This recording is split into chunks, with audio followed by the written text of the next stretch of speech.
जय सिया राम, जय जय सिया राम, जय सिया राम, जय सिया राम, जय जय सिया राम, जय सिया राम, जय जय सिया राम। बोलो राम राम राम राजा राम, बोलो राम राम राम राजा राम। बोलो राम राम राम राजा राम, बोलो राम राम राम राजा राम, बोलो राम राम राम राजा राम, बोलो राम राम राम राजा राम। जय सिया राम, जय जय सिया राम, जय सिया राम, जय जय सिया राम। बोलो राम राम राम सीता राम, बोलो राम राम राम सीता राम। बोलो राम राम राम सीता राम, बोलो राम राम राम सीता राम। बोलो राम राम राम सीता राम, बोलो राम राम राम सीता राम। जय सिया राम, जय जय सिया राम, जय सिया राम, जय जय सिया राम। जय जय सिया राम, जय जय सिया राम। जय जय सिया राम, जय जय सिया राम। बोलिए सियावर रामचंद्र की, पवन सुत हनुमान की, श्री सद्गुरुनाथ महाराज की जय। ओम श्री गणेशाय नमः, ओम श्री सरस्वत्यै नमः, ओम श्री गुरुभ्यो नमः, ओम समस्त जन कल्याणे निरतं करुणामयं नमामि चिन्मयं देवं सद्गुरुं ब्रह्मविद्वरम्। ओम मूकं करोति वाचालं पंगुं लंघयते गिरिं, यत्कृपातमहं वन्दे परमानन्दमाधवम्। ॐ बुद्धिर्बलं यशोधैर्यं निर्भयत्वमरोगता, अजाड्यं वाक्पटुत्वं च हनुमत्स्मरणात् भवेत्।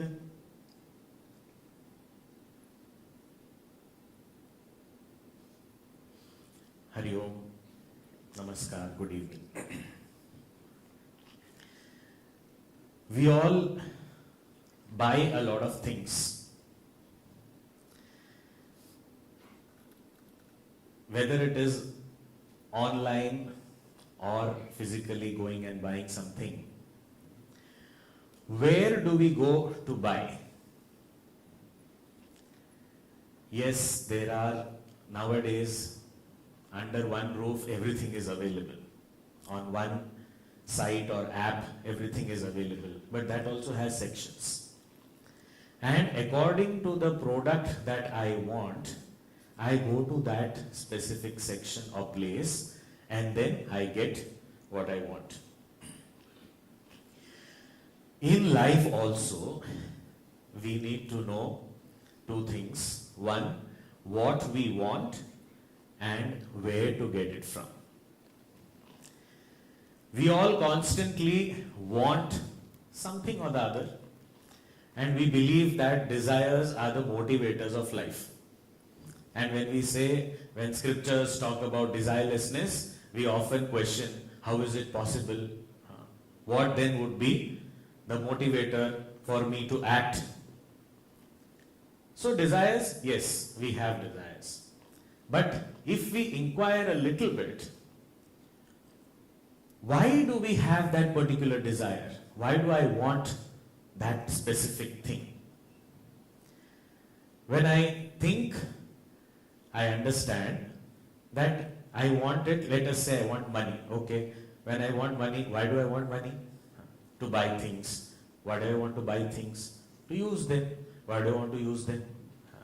So ultimately, keep asking this question. We reach a point where we say, I want to be happy. So why do I want all these things? Ultimately, I want to be happy. Now if we ask the question, why do I want to be happy? Is there an answer for that? Is there any other answer for that other than happiness? I want to be happy because I want to be happy. There is nothing other than happiness. Happiness becomes my aim, my goal, my ultimate goal, ultimate destination. So if I want to be happy, and how much do I want to be happy, and how long do I want to be happy? I want to be happy all the time, and I want to be happy as much as possible. So I want infinite happiness, I want eternal happiness. Now this infinite eternal happiness, in the Sanskrit language, there are many words for this infinite eternal happiness. And one word is Ram. In Sanskrit, Ram means that infinite eternal happiness. Ramate. Ramante sarve. That in which everyone revels. The one who revels in everything. That is Rama. That happiness which we all want. We may not want it with the word or the name Rama. We may not be aware of that name, but we want Rama. Each one of us without an exception, whether we accept it or not, whether we believe it or not, but we all want. Even someone says, no, I want to be unhappy. Okay, you want to be unhappy. If unhappiness is given to you, what will happen? That will make me happy. So, ultimately, it is only happiness that is my destination, and I want it not just as a futuristic goal, I want it now and I want it forever. This Rama can be attained in 3 ways. Why 3 ways? Everywhere in the scriptures there are 3 ways, 3 ways, 3 ways. Why? Because our primary instruments are 3. What are the primary instruments? Our body, our mind, and our intellect.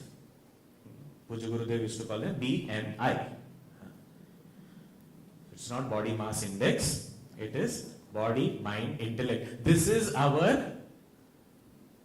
the instruments that we have. And using these instruments, these 3 paths lead me to that Rama. What are these paths? With the intellect, knowledge, path of knowledge, mind, path of devotion, and the body, path of service or action. Now, all these 3 paths through which we can attain that highest infinite happiness, if we have someone who is an expert in all these 3 paths as our guide, then the attainment is sure. As we said, we want that infinite happiness, but where do we get it from? We want that knowledge of Rama. We want devotion for Rama. We want to serve Rama. But where do we get that? From someone who already has it. And has it in infinite measure. And that is no guesses. No extra points for any guesses. That is our Hanumanji. He is the one who has even helped great saints to attain Rama. The text that we are going to see and explore, Hanuman Chalisa, is composed by the great saint Goswami Tulsidas ji. And Tulsidas ji himself got the darshan of Sri Rama with the help of Hanuman ji. It's a very popular story. When Tulsidas ji was speaking on the Ramayana, and wherever anything about Ramayana or Ramji comes, Hanumanji is already there. So Hanumanji used to attend Tulsidas ji's Ram Katha also. So, with the help of some divine being, Tulsidas ji recognized Hanumanji and held on to his feet and said, now I want, a help from you. Hanumanji said, what do you want? I want Rama, and you are my pass. We need somebody to take us to Sri Rama. So I want to go to Sri Rama. I want to have his, darshan. I want to behold him, and therefore you only can take me there. So please help me. Hanumanji said, done. He is the waiting. Anyone who is interested, come. So he said, okay, done. Tomorrow morning, go to the banks of the river, sit there, Sri Rama will come. You have his darshan. Very good. Okay. He sat there. And as customary, sitting on the banks of the river, he was a saint and he was a kathakar. He was a narrator of the stories and glories of Sri Rama. So he used to sit and he used to make some sandalwood he used to make and then apply to people, and this was a very common sight. So he was just sitting there doing that. And he saw so many people, walking past, and some children running and playing, and some people on the horsebacks, this, that. So many people he saw. Whole day passed. It was night time. No sign of Sri Rama. So he went back, invoked Hanumanji and said, Hanumanji, what is this you promised me? Said, what? You didn't see him? You saw him? Said, where I saw him? I didn't see him. So he said, but Bhagavan will not come his bow and arrow like he was in Treta Yuga. This time he came as a prince riding on the horseback with his brother Lakshmana behind him on another horse. Ooh, that was Rama. That I saw. You saw? Okay, done. So, no. I saw, but I did not recognize. That's the main thing. The happiness that we seek, now also it is there within us. But do we recognize? Without recognition, what is the use? There is no gain. So he said, I did not recognize. I want to recognize it. So what? One more chance, please. Hanumanji said, one last chance. Okay. So tell me, what should I do? Okay. Tomorrow morning, again go to the same place, sit down. And Ramchandraji will come to you. Okay. Now I will be very alert. Now, like we all also do, he also did the same thing. Chandan, he was having that sandalwood paste and everything, looking around, but he was very alert. Anybody going on the horseback, he was saying, is this Ramchandraji? Is this Ramchandraji? But that day no horse came. So now he said, what is happening? So meanwhile, when he was looking for the men on horseback, there were two little boys, very bright two boys. They came running and said, Tulsidas ji, put some chandan on our forehead. So he started putting. They were so attractive. They were so captivating his mind. So his mind was going there, but he said, no, I have to pay attention to the horse. And as he was putting the tilak, that time, Hanumanji saw that today also he will miss. So he said, I have told last chance. So last chance, now I can't extend my own deadline. So I said, okay, I only have to make him recognize. So it is a very famous couplet that Hanumanji assumes a form of a parrot, sits on the branch of a tree under which Tulsidas is seated, and then he sings that Chitrakoot ke ghat par bhai santan ki bheer, Tulsidas chandan ke gise tilak let Raghuveer. Ramchandraji is the one who is taking the tilak from Tulsidas ji. When he said that, Tulsidas ji had tears in his eyes. He fell flat on the ground. His life was fulfilled. He recognized Rama. Although Rama was there around all the time, but today, first time he recognized. And how did he recognize? With Hanumanji's grace, his help. So, we all also want Rama in life. And for that, we have to go to Hanumanji. If we want money, we have to go to someone who has money. If we want some objects, we have to go to some people who have the objects. If we want devotion to Rama, if we want Rama himself, we have to go to someone who has Bhagavan always. And Hanumanji has proved it also. He opened his chest and showed it to everyone that I always have Rama with me. So this Hanuman Chalisa, what better day to begin than Shri Ram Navami. And let me tell you, it was not planned this way. We did not know when we had decided the dates that today is Ram Navami. We just saw when is it available, book, done, and decided. We did not even think of which day is it. It happens to be. This is grace. And also, Hanumanji is so dear to Sri Rama that what better way of celebrating Ram Navami also than singing the glory of his dearest devotee. So this Bhakta and Bhagavan both are happy today.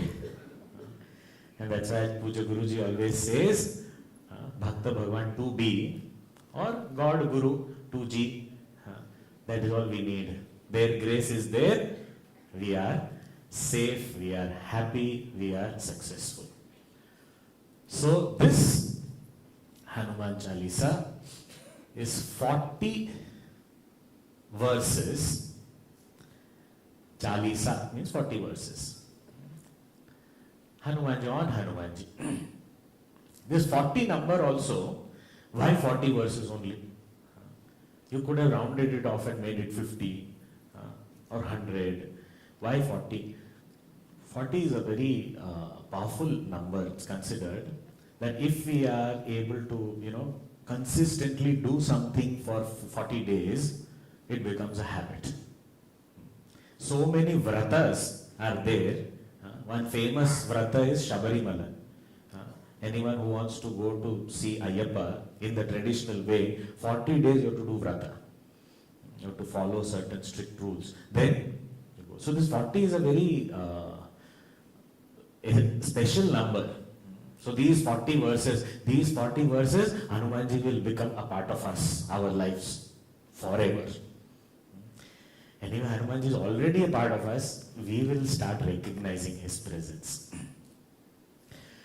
Also, this Shri Hanuman Chalisa was composed by Shri Tulsidas ji when he was unwell, when he was sick. And in that condition, he prayed to Hanumanji and said, with this sickness and illness and all, I will not be able to sing the glories of the Lord. It will not be possible for me to, apply my mind where I want to. And success is not available for the sick. So health is very important. And he prayed to Hanumanji and he composed this Hanuman Chalisa. And it is said that Hanumanji blessed him with good health also and a lot of devotion and the ability to compose the entire Ram Katha and so many other compositions dedicated to Shri Ram. So this Hanuman Chalisa begins with 2 couplets, which is called dohas, 2 couplets, and then the 40 verses, the Chalisa, and then it ends with 1 couplet. So that is how the entire Hanuman Chalisa flows. So we will first chant the first 2 couplets, and then we will try and reflect on the meaning of these couplets. So they will be also projected up there, so you can follow it with that.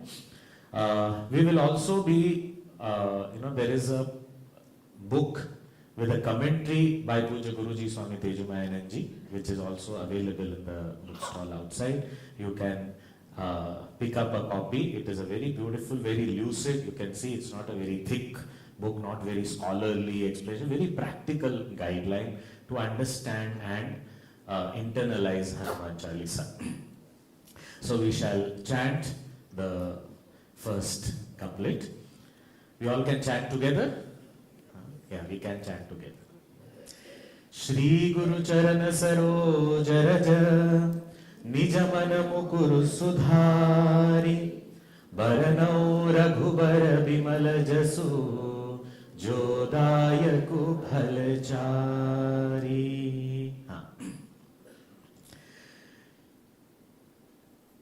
The beginning of Hanuman Chalisa, Tulsidas ji bows down to the Guru first. He says, Shri Guru Charana Saroja Raja Nija Manu Mukuru Sudhari. Now I bow down to the lotus feet of my Guru, and with the dust of his lotus feet, I cleanse and purify the mirror of my mind. And having done that, what do I want to do? I want to sing the glories of Raghuvara, with which I can get 4 phalas, fruits. Now we will see what is it. Shri Guru. Guru, the word has lot of meanings. Guru means the one who removes the darkness of ignorance through the light of knowledge. So the bestower of knowledge is called Guru. Guru word also means the one who is greater. And Guru also means one who is heavy. Heavy does not mean the Guru means you should be substantial to be a Guru, otherwise you are no Guru. Not that way. Heavy means the words have weightage. So Guru is one whose words have weightage. And whose words will have weightage? The one who practices. Just the preacher will not have, his words will not have weightage. So the one who practices, who walks the talk, such a person's words only will have weightage. So Shri Guru. Now this Guru, he's Shri Guru. What does Shri Guru mean? Shri Guru means with respect, we say Shri Guru. That is also there, no doubt. But Shri stands for the highest knowledge. The highest knowledge, what is the highest knowledge? Knowledge of that happiness, which the scriptures announce that is me, myself.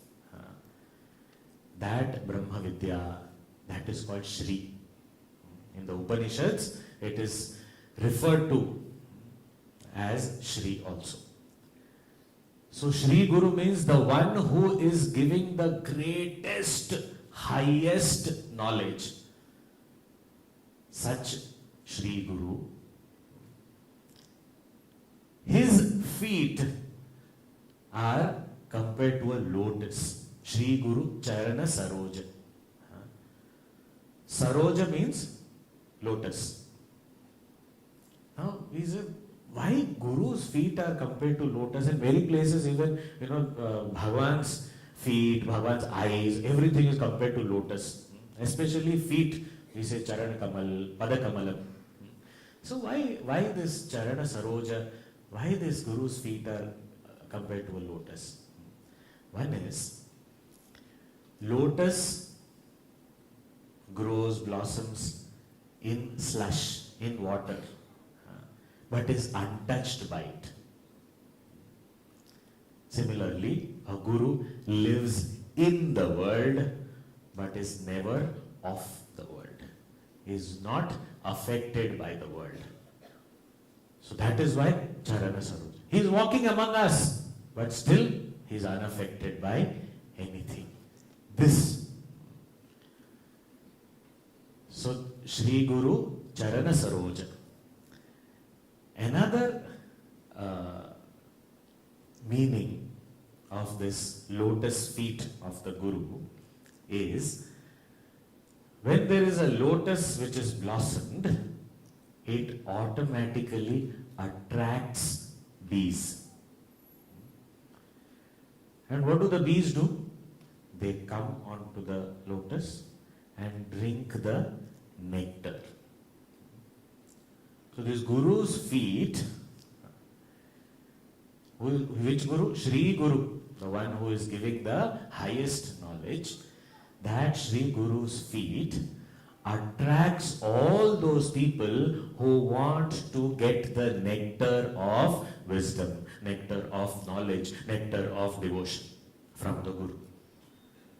So that is why Guru's feet are the place where a student is guided to sit so that knowledge can be received. So Shri Guru Charana Saroja. And that lotus, there are some pollens. Or when we say feet has some dust. That dust, that also has a lot of value. What value? That they have been sticking to the feet of the Guru. So it becomes very valuable. And we say we all put vibhuti. Why? Oh, Lord Shiva has vibhuti. So it is very auspicious. Similarly, Guru's feet, the dust has touched. So that dust is very auspicious. But what kind of dust is this? Whenever we want to wash or clean any utensils or something, we use some powder, is it? Powder, cleaning powder. So similarly, what is this here? Guru's, the lotus feet of the Guru, the dust of that lotus feet of the Guru is like that cleaning powder. What does it clean? Mirror. Which mirror? Mana Mukuru. Mukuru means mirror. Mana Mukuru, the mirror of the mind. Sudhari. Rub. Clean. Because greater the stains, deeper the stains, we have to rub and scrub more and more. And we need a lot of powder. So we tell the Guru, please, without your footwear, walk around a little bit, come back. Then we will take some powder and keep. But where? Which mirror? Where is the mirror? So it is said, by being at the feet of the Guru, serving the Guru, getting those nuggets of knowledge from the Guru, that cleanses our mind. And mind here is compared to the mirror. What is this mirror? What does the mirror do? Mirror reflects. And we are also told, after you study, reflect upon it. Well, this is literal meaning you are taking. Same word is used for a reason. The same word is used for thinking, also reflection is used. And what the mirror does, also reflection is used for a reason. Why? Because if the mirror cannot reflect, what is the use of the mirror? If I have a mirror in my house, full of stains and dirt and dust and covered with layers, when I go and stand in front of it, I can't see my face, then can it be called a mirror? So the mirror is true to its name only when it is clean. And the mind is compared to a mirror because mind also works well only when it is clean. If it has so much of confusion and bad habits and wrong notions and ill thoughts and all these kinds of things, all this is not going to help the mind work properly. So, the mirror of the mind. Our scriptures also say that whatever energy, thought, happiness, all this that we experience in the mind does not belong to the mind. Anything that is seen in the mirror does not belong to the mirror. It is only reflected in the mirror. Something else that is being reflected. Similarly, if there is any illumination, any knowledge, any happiness, any thought, any energy that is felt in the mind, it is actually reflected. What is that which gets reflected in the mind? So to go to the source, the mind has to be clean. Only then I can see the reflection, and when I see the reflection, I can go to that source which is getting reflected.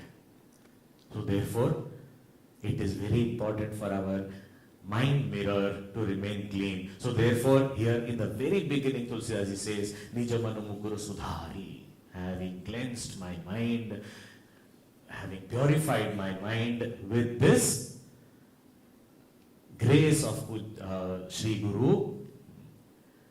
Why do you want to cleanse your mind? What is the purpose you want to achieve by having a pure mind? What do you want? What are you undertaking? Sir, I am going to undertake a very, very important task. What is that? Baranau. Baranau means to describe, to narrate. Varanan is a Sanskrit word. In Avadhi, it becomes Baranau.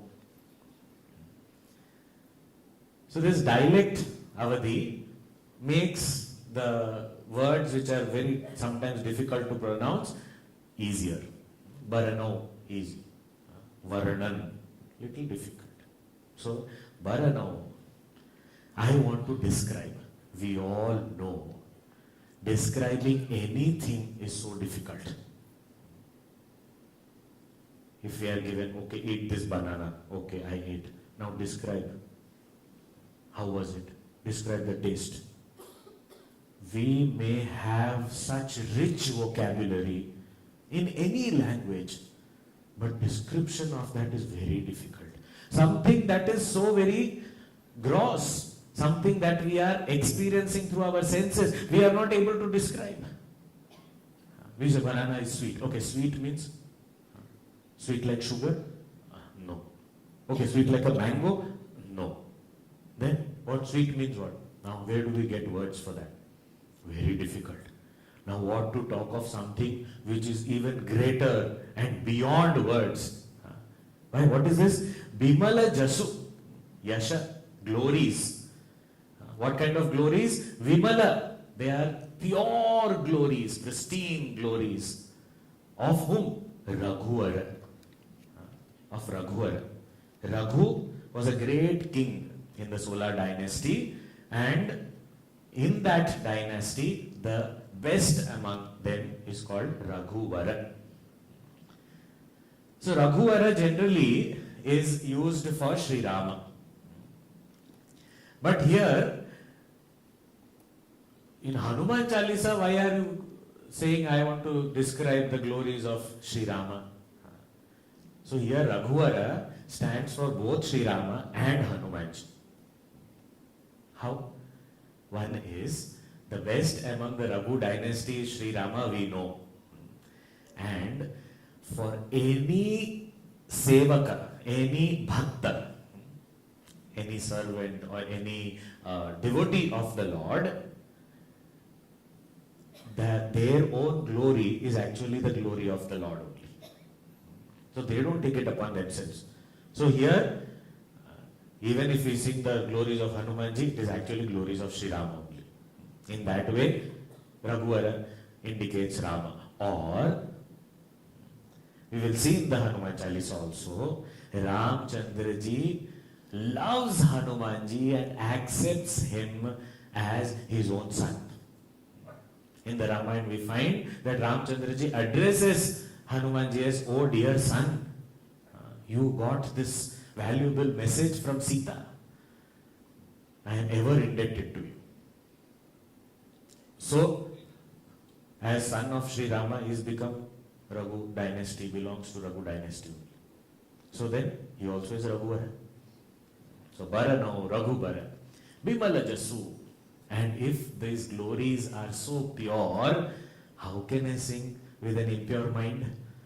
So that's why I want a pure mind, and I will make my mind pure with the grace of my Guru, so that I can sing these pure glories of the Lord of Hanumanji. Acha. Why do you want to sing any glories? Because always, Bhagavan also knows this very well. We go and call out to him, oh Lord. Bhagavan will say, what do you want? Because without any want, you will never remember me.